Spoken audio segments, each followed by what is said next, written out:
Bismillahirrahmanirrahim. Muslimin, muslimat yang dirahmati Allah, Assalamualaikum warahmatullahi wabarakatuh. Bismillahirrahmanirrahim. Alhamdulillahi rabbil alamin. Wassalatu wassalamu ala asyrafil anbiya'i wal mursalin, Nabiina Muhammadin sallallahu alaihi wasallam wa ala alihi wa sahbihi ajma'in. Rabbi syrah li sadri wa yassir li amri wa hlul 'uqdatam min lisani yafqahu qawli. Subhanaka la ilma lana illa ma 'allamtana innaka antal alimul hakim. Rabbi a'udzu bika min hamazatis syayatin wa a'udzu bika rabbi an yahdurun. Astaghfirullahal azim, astaghfirullahal azim, astaghfirullahal azim wa atubu ilaihi, amma ba'd. Alhamdulillah, kita merafakkan kesyukuran kehadrat Allah Subhanahu wa taala yang mengurniakan kepada kita keizinannya untuk bersama-sama kita bersua, kita bertemu di alam maya ini dengan izin Allah Subhanahu wa taala. Terima kasih di atas perhatian dan sokongan muslimin, muslimat, jamaah yang saya kasihi sekalian. InsyaAllah di pagi yang penuh berkah ini, izinkan saya mengajak kita semua menghayati suatu surah. Suatu surah yang pada ketika ini bila mana kita menghayatinya, kita membacanya, mungkin akan menyebabkan tergenangnya air mata di kelopak kita. Sebab surah ini sering dihubung kaitkan dengan bulan Ramadan. Masjid-masjid yang biasanya mendirikan solat tarawih, surah ini akan dibaca oleh imam-imam dalam rakaat-rakaat solat tarawih maupun solat-solat waktu. Surah Al-Qadar, yang mana dalam bulan Ramadan itu sendiri terdapat salah satu di antara malam-malam yang dilalui adalah yang dinamakan malam nuzul Al-Quran, malam turunnya Al-Quran. Namun muslimin dan muslimat yang dirahmati Allah, surah Al-Qadar yang empunya 5 ayat yang turunnya di Makkah, yang mengikut sejarahnya adalah merupakan surah yang ke-25 diturunkan, dan diturunkan selepas surah Abasa, yang mana topik utama yang kita maklumi bersama surah ini adalah memperkatakan tentang Al-Quran. Dan Al-Qadar itu sendiri yang mengandungi beberapa makna, antaranya ketetapan, ketentuan daripada Allah Subhanahu wa taala. Al-Qadar itu juga bermaksud dengan kemuliaan, dan maksud inilah yang dikehendaki yang terkait dengan surah yang sedang kita hayatinya bersama ini. Kita katakan kenapa ia terkait rapat dengan bulan Ramadan, dan bulan Ramadan pada kali ini nampaknya, kalaulah kebiasaannya sebelum-sebelum ini, tahun-tahun yang sudah-sudah, Ramadan especially, khususnya pada malam-malam pertama, masjid nampaknya tak muat-muat dengan para jamaah mendirikan ataupun bersama-sama ingin mendirikan solat tarawih berjamaah.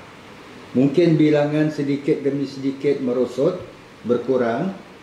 Namun yang pentingnya adalah di permulaan malam pertama Ramadan, masjid biasanya penuh. Tapi kali ini, dengan penuh diselubungi dengan kesedihan, kita dapati bahawa kita menyambut Ramadan pada kali ini dengan penuh kesunyian. Masjid-masjid telah diisytiharkan akan terus ditutup sampai menjangkau malam pertama Ramadan lagi. Dan sudah barang tentu ia mengandungi hikmah yang cukup besar. Namun itu tidaklah kita ingin perkatakannya pada pagi yang berbahagia ini, sebab macam disebutkan di awal tadi, surah Al-Qadar ini terkait rapat dengan bulan Ramadan kerana surah ini topik utamanya adalah Al-Quran, dan Al-Quran sebagaimana yang difirmankan oleh Allah Subhanahu wa taala dalam surah Al-Baqarah, Syahrul Ramadan allazi unzila fihi Al-Quran. Bulan Ramadan yang mana di dalamnya diturunkan kitab suci Al-Quran.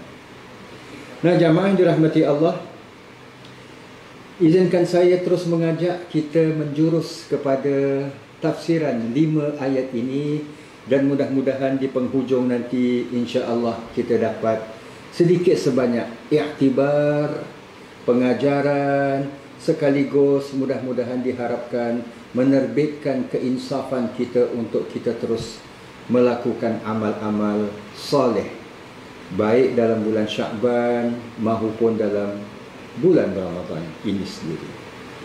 Muslimin dan muslimat yang dirahmati Allah, kita maklumi bersama bila Allah Subhanahu wa taala berfirman, a'udzu billahi minasyaitonir rajim, inna anzalnahu fi lailatul qadr, sesungguhnya kami menurunkannya, iaitu menurunkan kitab suci Al-Quran pada malam Al-Qadar, malam kemuliaan. Dan sebagaimana kita maklumi bersama bahawa Al-Quran diturunkan secara berperingkat-peringkat. Jadi bila kita hayatinya bersama, ayat pertama ini Allah Subhanahu wa taala firmankan, izinkan saya nak main conteng-conteng sikit. Bila mana Allah Subhanahu wa taala berfirman, inna anzalnahu,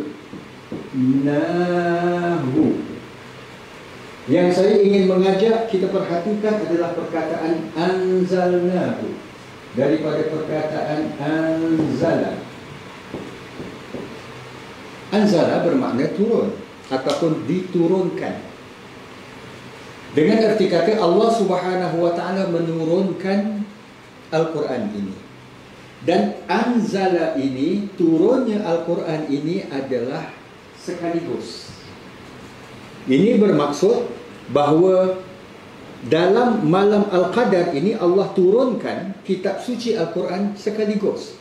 Sedangkan daripada sudut sejarah kita maklumi bersama bahawa Al-Quran diturunkan kepada Nabi kita Nabi Muhammad sallallahu alaihi wasallam selama 23 tahun. 13 tahun di Makkah, kemudian baginda berhijrah dan Al-Quran diturunkan sedikit, kemudiannya di Madinah, iaitu selama 10 tahun. So, lebih kurang 23 tahun.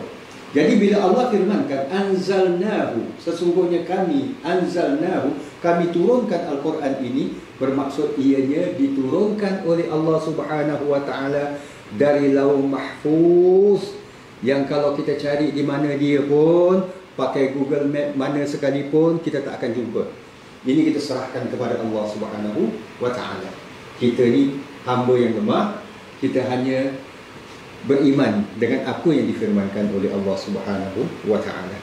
Jadi Allah turunkan Al-Quran itu sekaligus dalam dalam malam Al-Qadar ini, dan itulah yang juga dimaksudkan sebagai Lailah Mubarakah dalam ayat yang lain, dengan arti kata diturunkan ke dari Lauh Mahfuz ke Baitul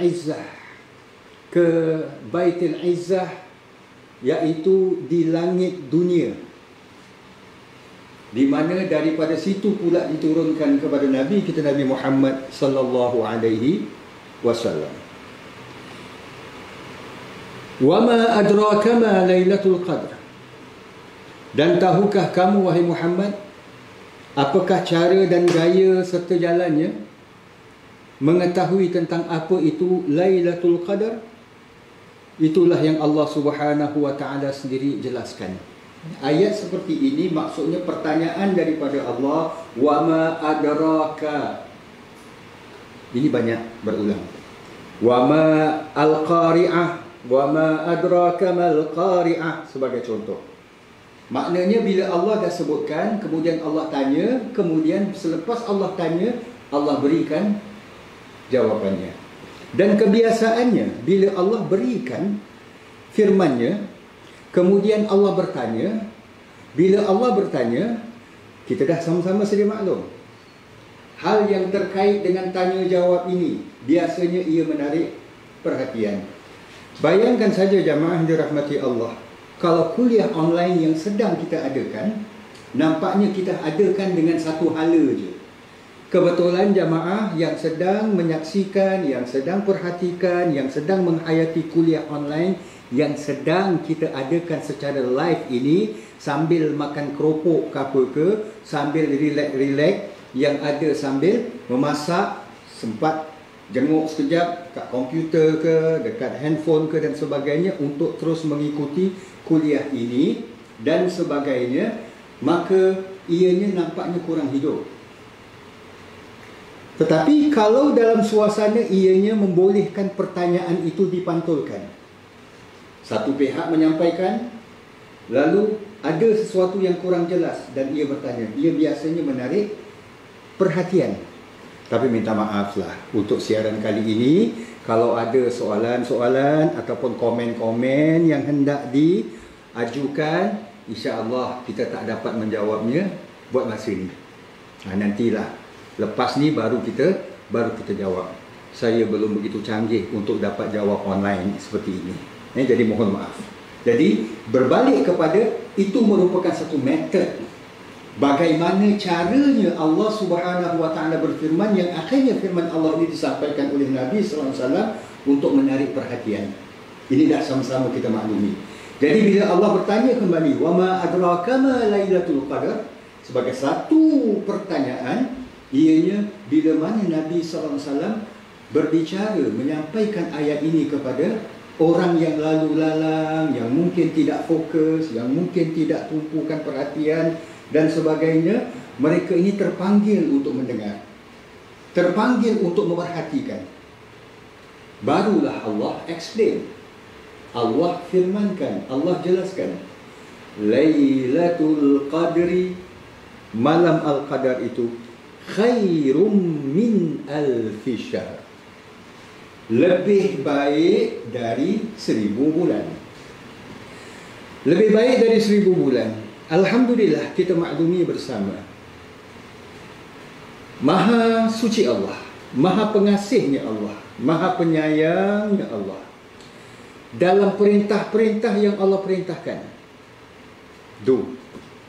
buat, kita kena buat. Dalam larangan-larangan yang Allah Subhanahu Wa Taala titahkan, jangan buat. So kita tak buat.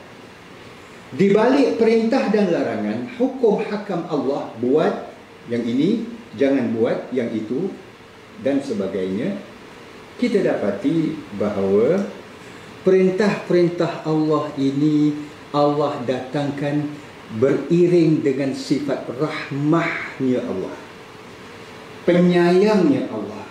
Buat, yes, mesti buat. Tapi how to, bagaimana kita nak buat, ini semua terkait dengan sifat rahmahnya Allah Subhanahu Wa Taala. Solat zuhur, jangan tak solat, mesti solat. Mesti buat. Tapi orang yang solatnya enggak bisa berdiri, kata orang Indonesia, tak dapat berdiri kerana sakit, maka tak payah solat ke? Tidak kan? Kita boleh mendirikan solat dengan cara duduk. Tanggungjawab tetap kita jalankan, tapi di balik itu ada keringanan yang Allah Subhanahu Wa Taala berikan. Salah satu di antara sifat rahmahnya Allah di balik buat, jangan buat, di balik perintah dan larangan adalah terkandung kadang-kadang sesuatu perintah yang Allah perintahkan untuk kita buat, larangan yang Allah larang daripada kita untuk kita jangan buat, ia mengandungi kalau kau buat satu, engkau akan dibalas dengan ganjaran yang begitu besar. Dan ini kadang-kala terkait dengan tempat. Solatnya kita di Masjid Sultan, solatnya kita di Masjid Kampung Siglap, cuma sekarang ni tutup je lah, minta maaf. So, kita solat, kita dapat satu pahala. Kita dapat satu pahala. Tapi kalau kita solat itu, kita dirikan di Masjid Nabawi, cuma Masjid Nabawi pun sekarang tutup juga. Contohnya je, ganjaran berlipat ganda berbanding dengan solat kita di Masjid Kampung Siglap, di Masjid Sultan dan sebagainya. So ini tempat. Terkadang pula perintah yang Allah perintahkan buat, larangan yang Allah larang jangan buat, ianya terkait dengan waktu dan masa. Inilah yang terkait sangat dengan surah Al-Qadar ini. Bila Allah firmankan, engkau buat satu amalan ini pada malam Lailatul Qadar, ganjarannya adalah lebih baik dari 1000 bulan. Nah, kita dapati bahawa kesimpulan pertama yang dapat kita simpulkan adalah di balik surah Al-Qadar ini terkandung rahmatnya ataupun pengasih dan penyayangnya Allah Subhanahu wa ta'ala. So, ia menjadi suatu ruang dan peluang kepada kita untuk kita bila mana beramal itu, kebetulan amalan kita ini jatuh pada Lailatul Qadar ini, maka ganjarannya sudah tentu lebih baik daripada 1000 bulan. Sebab itulah Nabi sampai pernah bersabda, taharru, kata Nabi, carilah untuk mendapatkan Lailatul Qadar. Dan dalam hint ataupun sabda baginda, isyarat-isyarat baginda yang lain, di mana baginda SAW pernah menyatakan ia terdapat di celah-celah pada 10 malam terakhir Ramadan. Ia terdapat di antara malam-malam ganjil pada 10 malam terakhir bulan Ramadan. Ini dalam maksud hadis yang lain dan sebagainya. Jadi ia satu ruang dan peluang yang Allah Subhanahu wa ta'ala berikan agar ibadah yang kita laksanakan itu akan diberikan ganjaran berlipat ganda. Tapi ini bukanlah bermakna tunggu Ramadan baru nak beramal. Sekarang ni Syakban tak beramal, Ramadan sedekah, sekarang ni Syakban tak sedekah, tak juga. Orang fakir miskin, Syakban pun dia perlu makan, Rajab pun dia perlu makan.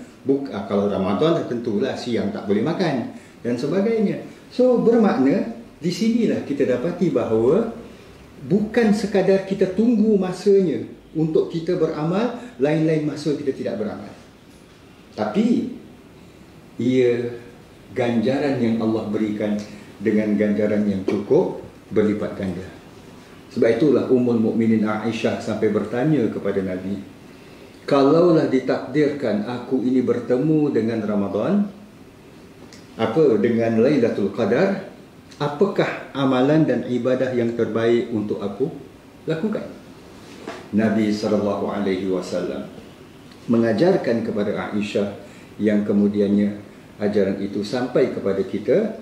Nabi SAW pernah menerangkan, berdoalah, mohon ke hadrat Allah Subhanahu wa ta'ala dengan zikir yang telah pun sama-sama kita biasa mendengarnya, iaitu kita bermohon ke hadrat Allah, Allahumma innaka afuun tuhibbul afwa fa'fu anni. Ya Allah, sesungguhnya engkau Tuhan yang maha memberi maaf, yang suka memberikan kemaafan, maka maafkanlah kesalahan-kesalahanku. So, ini bermakna kita diperintahkan untuk mendapat rahmat dan kasih sayang Allah Subhanahu wa taala, yang Allah sediakan rahmat dan kasih sayang Allah dengan amalan-amalan yang berlipat ganda pada malam Al-Qadar itu juga. Lalu sebahagian ulama kita ada bahaskan, itu kalau amalan baik. Kalau kebetulan malam itu ditakdirkan sebagai malam Al-Qadar, Lailatul Qadar, kita ni memang merupakan penyamun. Kita terus kerjakan samun kita.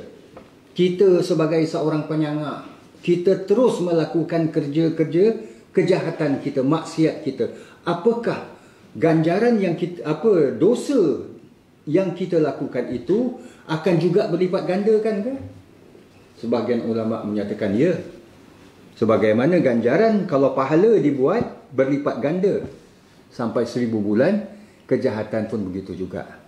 Namun majoriti para ulama mengatakan bahawa tidak.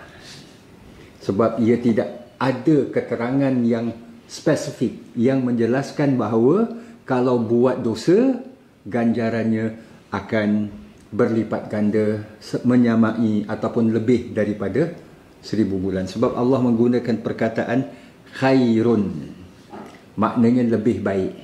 So lebih baik itu dalam hal-hal amalan-amalan yang baik itu sendiri. Kita pergi kepada persoalan. Malam Al-Qadar itu, apa gambarannya? Ia memang malam. Malam yang dibahaskan oleh para ulama. Berlaku tiap-tiap tahun ke? Ataupun dia hanya setakat berlaku di zaman Nabi SAW. So sekarang Lailatul Qadar ini dah tak ada lagi. Ataupun dia berlaku di zaman Nabi dan berterusan zaman kita. Bagaimana pula keadaannya kalau sekiranya di belah daerah, umpamanya di negara kita, di Singapura ini, malam Al-Qadar itu, kebetulan malam Al-Qadar itu berlaku di Singapura. Kesian masyarakat Amerika. Contohnya, dah lah kena Covid, tak dapat nak meraih Lailatul Qadar pula. Sebab sebelah sana siang. Jadi Allah turunkan ini. Apakah ia meliputi demikian? Dengan maksud ni, para ulama kita membahaskan dengan panjang lebar dalam hal-hal ini. Ada juga persoalan yang timbul. Apakah dia berlaku pada malam yang sama tu juga, tarikh yang sama? Sebahagiannya mengatakan malam 27 Ramadan. Ataupun dia boleh berlaku tahun ini malam 27. Mungkin tahun depan malam 29.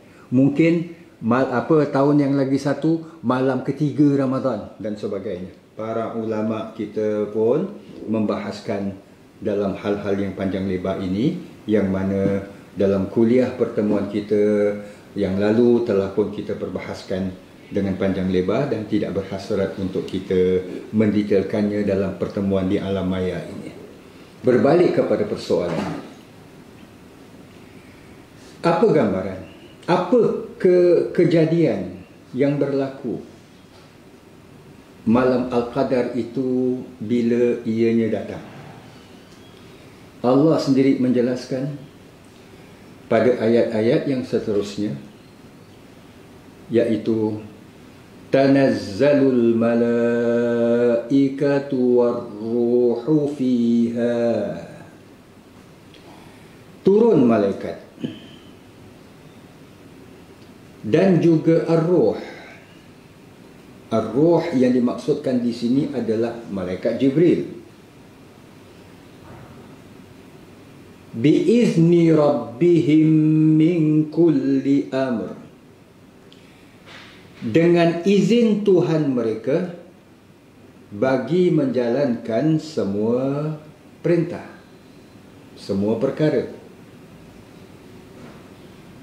Salamun hiya hatta, sejahteralah ia malam tersebut hatta sehingga matla'il fajr, sehingga terbitnya fajar. So gambaran yang Allah Subhanahu wa taala berikan pada malam Al-Qadar itu, bila berlaku, para malaikat turun. Sekali lagi jamaah yang dirahmati Allah, perkataan yang di ayat pertama, inna anzalnahu, anzalna maknanya kami turunkan. Turunkan sekaligus. Kalau turun secara berperingkat-peringkat, ia dinamakan ataupun dalam sebutan Arab ini nazzala. Dia turun berperingkat-peringkat, sikit-sikit. Seperti mana turunnya Al-Quran selama 23 tahun. Tapi kini Allah firmankan tanazzalul malaikah.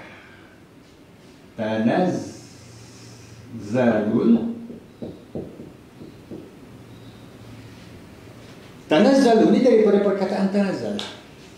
Bermakna, ia juga bermakna turun. Kedua, dia juga bermakna turun sedikit-sedikit, tetapi dalam waktu yang sama ada tambahannya, iaitu alal muhlah. Maksud alal muhlah ini adalah turunnya sedikit-sedikit, peringkat-peringkat. Kalau daripada sudut pergerakan, dia dinamakan slow motion, perlahan-lahan. So perlahan-lahan ni pun nak kena kita lihat, nak kena kita tengok.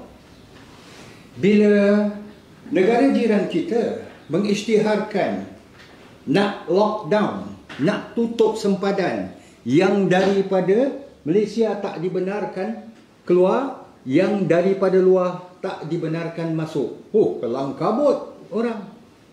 Kelang kabut. Yang warga Singapura yang ketika itu sedang bercuti di mana? Di KL ke, di mana-mana tempat di Malaysia, kelang kabut nak balik. Terpaksa. Akhirnya bila mana sampai causeway, jam. Kenderaan bergerak perlahan tak? Yes, bergerak perlahan. Apakah ini terkait juga ataupun seiring dengan makna kalau bergerak itu perlahan, tanazzalu? Kalaulah turun tu turun perlahan-lahan. Jemaah dirahmati Allah. Kalau kita interview seorang-seorang yang bawa kenderaan pada ketika jam sebelum diisytiharkan lockdown tu, kita bila interview driver-driver ataupun pemandu yang memandulah pada ketika itu, aku rasa aku nak mati pun ada. Satu, itu keluaran. Yang ada marah. Aku sampai bank kereta kat depan, dia emergency brake dan sebagainya. So kalau ini situasinya, keadaannya, dia tidak mengandungi makna alal muhlah, tidak menepati makna turun bergerak perlahan-lahan, tapi tidak menepati makna tanazzalu. Makna tanazzalu adalah turun perlahan-lahan dengan cukup teratur, dengan cukup tersusun. Dan yang turun tu siapa? Para malaikat. Yang turun tu siapa? Malaikat Jibril. Dan turunnya ini adalah dengan cukup tenang. Dan para malaikat ini jamaah, makhluk Allah yang bukan macam kita. Kita kadang-kadang datang satu perintah, aku suruh kau stay kat rumah, dia pergi pancing. Aku suruh kau stay kat rumah, dia pergi jogging. Yang ada keluar pergi nak tengok wayang dan sebagainya. So macam-macam alasan kan. Sebab itu kalau kat Filipin sampai dia tembak dan sebagainya. So akhirnya kita dapati bahawa kita ni manusia susah nak ikut perintah. Makhluk Allah yang bernama malaikat, Bila Allah perintahkan, tak pernah mereka ingkar. Jadi bila mana Allah perintahkan turun, mereka turun dengan tenang hati, dengan senang hati. Itu pun kalau malaikat ada hati. Maknanya tu mereka tidak akan, bukan melaksanakan sesuatu perintah tu dengan rasa terpaksa. Mereka akan laksanakan tanggungjawab dengan penuh ketaatan. Ini makhluk Allah yang bernama malaikat. Jadi muslimin dan muslimat yang dirahmati Allah, turunnya malaikat ke bumi ini, sebenarnya malaikat ni di bumi ni turunnya nak buat apa? Turunnya buat apa? Memang ada malaikat dah memang ada tugas-tugas di atas muka bumi. Sewaktu kita menghayati surah An-Nazi'at, pernah dibahaskan kan? Tugas-tugas malaikat, antaranya cabut nyawa. Tengok cabut nyawa pun manusia, kalau jenis manusia ni baik, dia cabut nyawa cara lembut lah. Kalau cara manusia ni pailang ke apa ke, cabut nyawa pakai sentap aja, pakai rentap aja. Kau nak mati tak? Kau tak nak mati, aku tarik nyawa kau. Kau tak nak mati, aku tarik nyawa kau. Kau nak mati pun aku tarik nyawa kau. Itu tugas yang dijalankan oleh malaikat. Menjaga manusia, mencatat amal dan sebagainya. Ini dah memang tugas yang telah ditentukan oleh Allah kepada bagian malaikat. Tapi ada kalanya malaikat-malaikat ini turun atas perintah Allah Subhanahu Wa Taala dalam satu peristiwa-peristiwa yang tertentu. Umpamanya peristiwa Perang Badar, di mana orang-orang Islam berhadapan, yang berjumlah 314 orang, berhadapan dengan lebih kurang 1000 orang musyrikin Quraisy. Maka Allah Subhanahu Wa Taala perintahkan para malaikat untuk membantu tentera Islam. Jadi turunnya malaikat untuk membantu tentera Islam. Dan akhirnya mencatatkan dalam peperangan Badar ini kemenangan dipihakkan kepada tentera Islam. Dalam pada itu, kita dapati bahawa para malaikat ini turun, especially yang sedang kita perkatakan, bawa tugas apa ya pada Lailatul Qadar ini? Dalam sebuah riwayat Imam Al-Baihaqi yang diterima daripada Thabit, Imam Baihaqi mengatakan bahawa Thabit ini meriwayatkan, telah sampai kepadaku riwayat yang menyatakan bahawa Allah Subhanahu Wa Taala menugaskan malaikat Jibril. Ini malaikat Jibril dalam urusan memenuhi hajat manusia hidup. Jamaah dirahmati Allah, kita maklum tugas malaikat Jibril apa? Tugasnya cukup istimewa. Apa tugasnya? Menyampaikan wahyu Allah. So sekarang ni malaikat wahyu Allah dah terhenti. Firman-firman Allah dengan wafatnya Rasulullah sallallahu alaihi wasallam dah tak ada lagi firman Allah. So malaikat Jibril dah tak ada kerja lah. Kalau sebahagian kita pun masih bekerja lagi, work from home dan sebagainya, tapi malaikat Jibril alaihissalam langsung dah tak ada kerja ke? Dah tak ada tugas lain ke? Sebab dah terhenti. Di sinilah muslimin dan muslimat yang dirahmati Allah, dalam sebuah hadis ini yang kita sebutkan bahawa malaikat Jibril alaihi salam diperintahkan oleh Allah Subhanahu Wa Taala untuk mendengar doa orang yang beriman.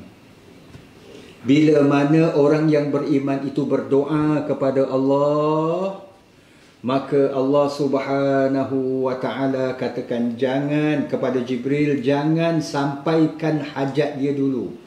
Memang doanya ini nak dikabulkan oleh Allah, tapi tunggu dulu, sebab aku suka mendengar doa orang ini. Sebaliknya, bagi orang yang ingkar, dia berdoa, dia mengharap besok ini lagi-lagi Allah Ta'ala kejar kan, lagi-lagi COVID-19 ni kan bikin gua hidup lagi banyak susah dan sebagainya. So dia umpamanya lah, dia main ambil nombor ke apa ke, so dia doa minta, maka Allah cepatkan doa dia, sebab Allah tak suka nak dengar permintaan dia. So bercepatkan, tangguhkan dan sebagainya, ini adalah tugas yang dilaksanakan oleh malaikat Jibril.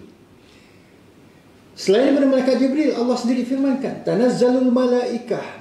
Perkataan malaikah ini bermakna jamak. Maksudnya para malaikat. Bukan satu, bukan dua.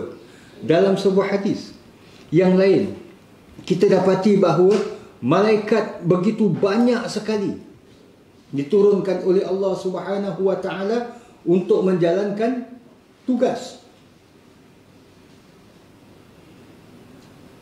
Umpamanya hadis riwayat Ibnu Khuzaimah, dan ianya dinilai sebagai hadis hasan oleh Ibnu Hajar dan Imam Al-Albani, di mana baginda sallallahu alaihi wasallam bersabda, al-malaikatu, para malaikat, lailatul qadri fil ardi, pada malam Lailatul Qadar di bumi, maknanya setelah turun ke bumi, aksaru min adadil hasa, lebih banyak dari bilangan butir pasir.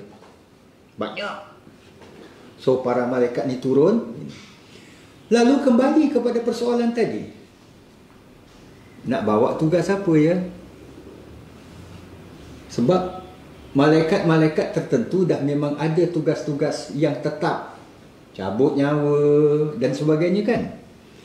Lalu muslimin dan muslimat yang dirahmati Allah, kita dapati bahawa bila Allah firmankan tanazzalul malaikatu warruhu fiha, fiha ni iaitu padanya, iaitu pada malam Lailatul Qadar, adalah min kulli amrin, min kulli amrin.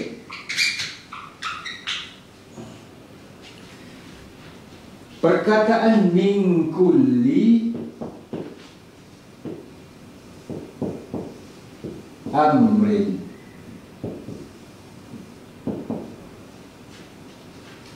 min ni, sebagaimana yang kita maklumi, sebahagian dari atau daripada. Umpamanya contoh, Cik Kia sediakan ataupun berikan kita satu dulang pulut kuning ke apa ke, umpamanya. So hantarkan ke rumah kita. So satu dulang cukup banyak, kita tak boleh makan semuanya. So kita makan sebahagian daripadanya. Perkataan ni. Lalu kalaulah perkataan min ini kita ambil ataupun kita perhatikan, kita terapkan maknanya dalam ayat tanazzalul malaikatu warruhu fiha min kulli, daripada perintah Allah Subhanahu wa taala, min kulli amr. Sebahagian dia bermakna malaikat juga bila Allah suruh engkau buat 10, malaikat buat mungkin 3 ke, mungkin 5 ke, min ke sebahagian, tak semua. Apakah itu bermaksud demikian? Itu yang macam kita sebutkan tadi.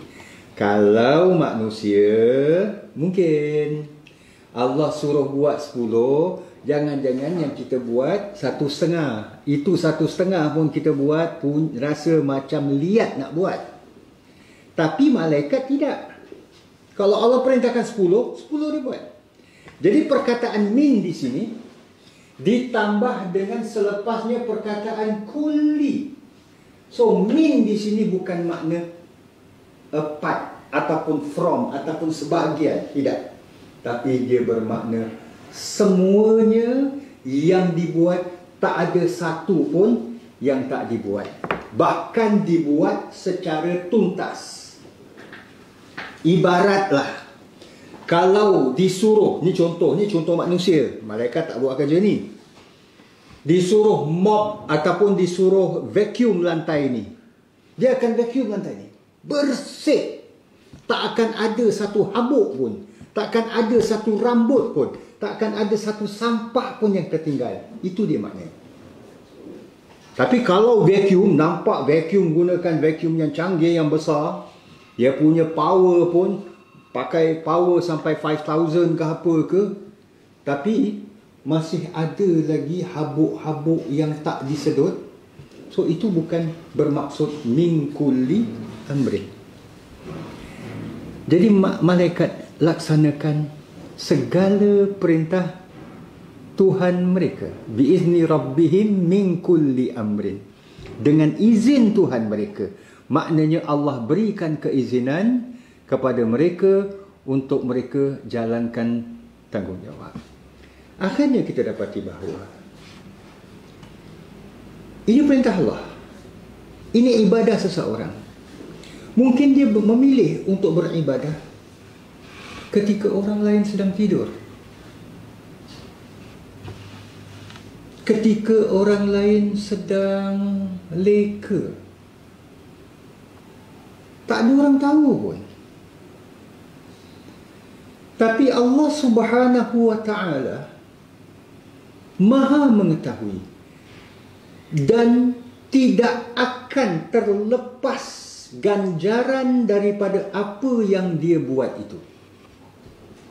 Sebab ada malaikat yang akan terus memerhatikannya, mencatat amalannya. So dengan erti kata, tidak akan terlepas setiap amalan baik yang diwujudkan dalam malam Lailatul Qadar, walaupun yang dibuat itu tak banyak, yang dibuat itu sikit, yang dibuat itu tak ada orang tahu. Tapi itulah biizni rabbihim, dengan izin Tuhan mereka, itu dia, untuk melaksanakan perintah Allah Subhanahu wa ta'ala. Izni rabbihim ni, dengan izin Tuhan mereka ni, patutnya tidak difirmankan dalam bentuk rabbihim, sebab ia kembali kepada malaikat. Him ni, rabbihim ni, Tuhan mereka ni, kebiasaannya kembali kepada manusia. Orang yang diistilahkan dari sudut bahasa ni, yang ada akal. So malaikat ada akal ke? So di sinilah sebagai menunjukkan bahawa kalaulah malaikat buat patuh, taat kepada perintah Allah, manusia yang berakal ni patutnya lebih-lebih lagi.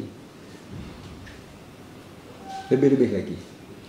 Dan malam Al-Qadar ini Allah firmankan, dia bukan hanya satu waktu, bainal maghrib wal isya, antara maghrib dengan isya, ataupun awal waktu malam, ataupun tengah malam, tak kisahlah. Kita termampu untuk mendirikan solat, beribadah, tilawah Al-Quran dan sebagainya sepanjang malam, silakan. Tapi mungkin kita hanya mampu 2-3 jam. 2-3 jam lah.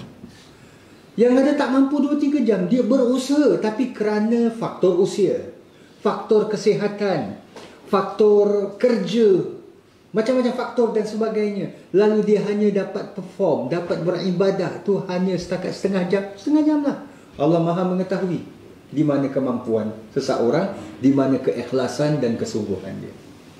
Dan ini semua berlangsung sepanjang malam, hatta matla'il fajar, sehingga terbit fajar. Bila terbit fajar, maknanya fajar menyingsing, dah siang lah. Bila dah siang, Malam dah habis lah. Bila malam dah habis, bermaksud waktu untuk beribadah meraih Lailatul Qadar ini pun dah over, dah lepas.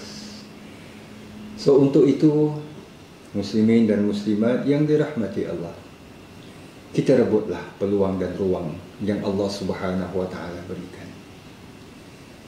Ramadan akan kita hadapi dengan keadaannya yang luar biasa pada kali ini. Dalam keadaan kita ini,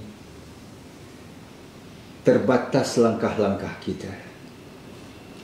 Kita yang biasanya mengadakan kuliah dengan pertemuan mingguan, duduk sebelah cikgu besar, duduk sebelah Zaridah dan sebagainya, tapi nampaknya kali ini tak dapat berbuat demikian. Namun itu bukan bermakna kesungguhan, komitmen kita, ibadah yang kita hidupkan akan terhenti sama. Tidak. Sebaliknya, kita perlu menyesuaikannya dengan keadaan-keadaan yang bersesuaian. Untuk itulah kita, walaupun menghadapi Ramadan dengan persiapan-persiapan kita yang amat terbatas, maka kita perlu untuk terus melayari kehidupan kita, menghadapi Ramadan, mengharunginya. Bahkan kita perlu terus mencari, memburu Lailatul Qadar ini dengan kesungguhan yang semakin meningkat dalam suasana-suasana seperti ini. Terima kasih muslimin dan muslimat yang dirahmati Allah. Kesudian kita bersama-sama dalam menghayati surah Al-Qadar pada pertemuan kita yang luar biasa ini di alam maya ini. Namun kita harapkan mudah-mudahan iman dan takwa kita senantiasa terpelihara dalam keadaan kita ini, terus mengamalkan langkah-langkah pencegahan dan sebagainya sebagaimana yang diajarkan oleh agama kita sendiri, bahawa dalam melaksanakan ibadah kita perlu ada ilmu. Maknanya kita nak kena tahu solat sebagai contoh, kita nak kena tahu bagaimana rukun-rukunnya, apa yang boleh membatalkannya, bila masuk waktu, bila tak boleh solat dan sebagainya. Tapi dalam waktu yang sama perlu juga kepada fikih. Fikih maknanya kena faham. Kena kita faham, kita sesuaikan ibadah solat yang kita tahu macam mana nak buat, apa nak baca dan sebagainya, tapi kita faham bagaimana kita sesuaikannya dengan suasana-suasana yang perlu disesuaikan dengan tuntutannya. Nabi pernah mendirikan solat, mengimamkan solat. Ini contoh selalu kita dengar. Nabi mengimamkan solat dan terdengar suara anak kecil menangis, maka Nabi meringkaskan solat baginda. Sebab baginda tahu bagaimana perasaan si ibu ni yang mana anak kecilnya itu sedang menangis. Nak berhentikan solat ke, nak teruskan solat ke dan sebagainya. Oleh itu sekali lagi terima kasih dirakamkan di atas perhatian jamaah sekalian. Maka di penghujung ini, marilah sama-sama kita menadah tangan, kita berdoa ke hadrat Allah Subhanahu wa taala agar Allah Subhanahu wa taala memperkenankan doa dan permintaan kita, dan kita yakin Allah Subhanahu wa taala adalah Tuhan yang Maha menerima dan mendengar luahan dan curahan hati daripada hamba-hambanya. Bismillahirrahmanirrahim. Alhamdulillahi rabbil alamin. Wassalatu wassalamu ala asyrafil anbiya'i wal mursalin. Nabiina Muhammadin sallallahu alaihi wasallam wa ala alihi wa sahbihi ajma'in. Rabbana ighfir lana dhunubana wa israfana fi amrina wa thabbit aqdamana wansurna 'alal qaumil kafirin. Allahumma ya Allah, ya Tuhan kami, kepadamu kami menyembah, kepadamu kami memohon segala pertolongan. Kepadamu ya Allah kami pasrahkan segala harapan. Allahumma ya Allah, ya Tuhan kami, ampunilah dosa-dosa kami. Ampunilah dosa-dosa ibu bapa kami. Ampunilah dosa-dosa anak-anak keturunan kami. Ampunilah dosa-dosa kaum kerabat kami. Ampunilah dosa-dosa kaum muslimin dan muslimat yang mencintai kami mahupun yang membenci kami. Allahumma ya Allah, ya Tuhan kami, sesungguhnya wabak yang Engkau takdirkan ini amat memberatkan kami. Wabak ini tidak membolehkan kami bertemu dalam pengajian mingguan kami. Wabak ini menyebabkan masjid-masjid ditutup, salat Jumaat ditiadakan, Kaabahmu sunyi dari para mu'tamirin yang tawaf mengelilinginya. Masjid Nabimu sunyi dari para mu'takifin yang beribadah di dalamnya. Allahumma ya Allah, ya Tuhan kami, Engkau saksikanlah ya Allah, ya Rabb, kami tidak dapat berjabat tangan yang menjadi tanda kemesraan kami selama ini. Kami tidak dapat solat berjamaah bersebelahan saudara-saudara kami. Kami tidak dapat berhimpun untuk iftar, untuk bertadarus, untuk bertarawih bila Ramadan nanti. Meskipun demikian, ya Allah, ya Rabb, kami tahu semua ini ada hikmah kebaikannya buat kami. Ada pengajaran yang ingin Engkau tanamkan dalam jiwa kami. Dan kami pasti ada rahmat yang ingin Engkau taburkan buat manusia sekaliannya di atas muka bumi ini. Dengan telapak tangan kami tadahkan ya Allah, dengan kerendahan hati kami sematkan ya Rahman, dengan segala bentuk keangkuhan dan kesombongan kami lemparkan. Engkau kabulkan doa kami ya Allah. Engkau perkenankan permintaan kami ya Rahman. Engkau terima hajat kami ya Rahim. Angkatlah ya Allah. Angkatlah ya Allah wabak ini dari kami ya Allah. Hentikanlah penularannya ya Rabb. Berjayakanlah kami dalam usaha-usaha mengatasinya ya Latif. Sudah ramai yang mati akibatnya. Sudah ramai yang menderita kerana jangkitannya. Sudah ramai orang yang jatuh miskin kerananya. Ya Aziz, Ya Jabbar, Ya Mutakabbir. Akhirnya ya Allah, Akhirnya, terbitkanlah rasa insaf dalam diri kami. Wujudkanlah saling sayang menyayangi, hormat menghormati antara sesama kami.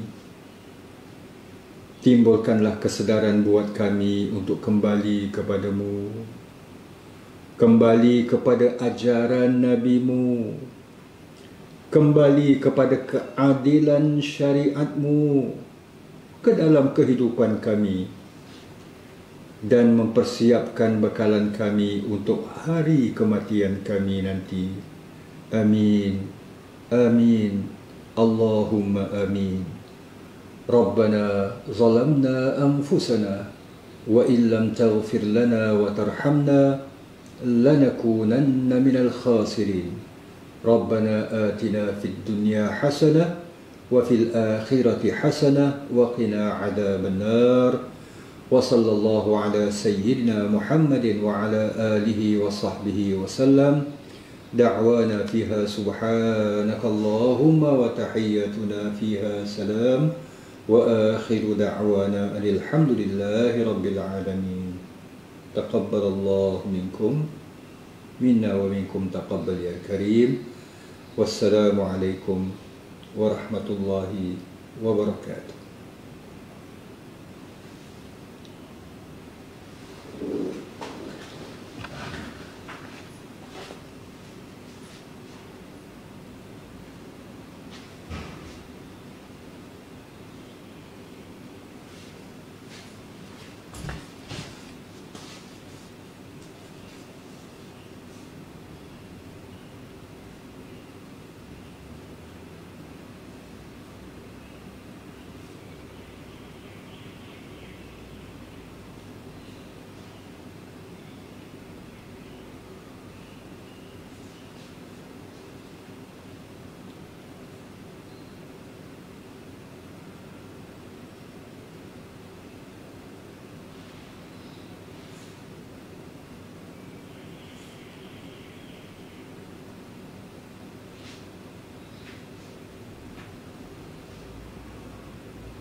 Haji Nas tadi yang tahu ni.